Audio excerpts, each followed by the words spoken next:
What's up guys, so it's another unboxing video for today, and this video is all about the new Vivo S1 Pro. So stay tuned guys, so you will know more about this phone.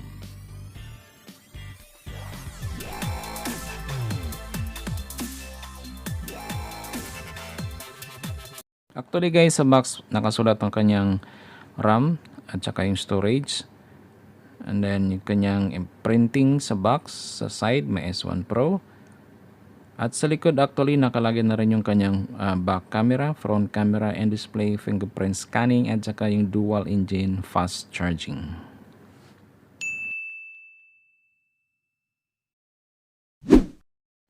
Alright, so what's inside the box?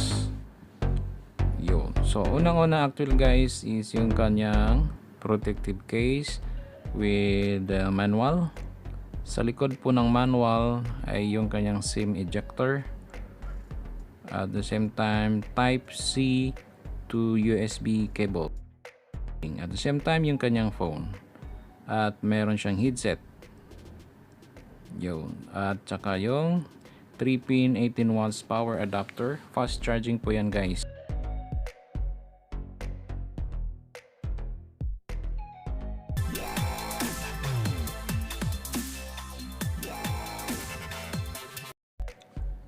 Right guys, so what I have now is the fancy sky color. So actually may tatlong kulay po yan, night black, tapos yung isa is nebula blue. Now yung specification niya, ito po yung part ng likod. Okay, so sa taas is kanyang 3.5 audio jack, tsaka yung mic. Sa gilid naman is kanyang power button, tsaka yung volume. So the lower part is a secondary mic, charging port, at saka yung speaker. SIM card tray. That's it.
Okay guys, these are some of the key features sa Vivo S1 Pro is yung kanyang dual engine fast charging. At the same time, meron siyang game center o yung tinatawag na ultra game mode. So kung mahilig kayo sa gaming, actually pwede nyo siyang i-set into gaming mode.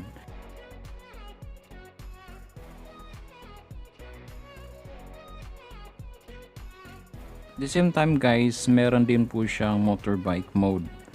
So kung nagmo-motor kayo, pwede mo siyang i-set into motorbike mode. You can set the reject or auto reject calls. Ayan. Ayan. So kung gusto mong ibalik sa normal mode, i-press mo lang yung exit and then tap OK. So that's it.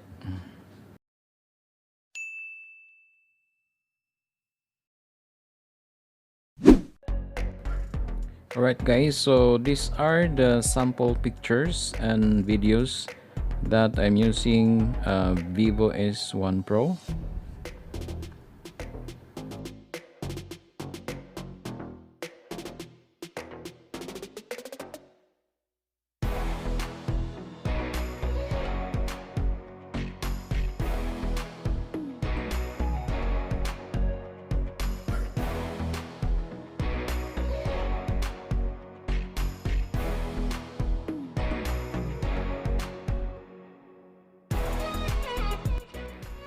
Alright guys, so thank you for watching, and please don't forget to like, comment, share, subscribe, and hit the bell notification for more updates. And I'll see you in my next video.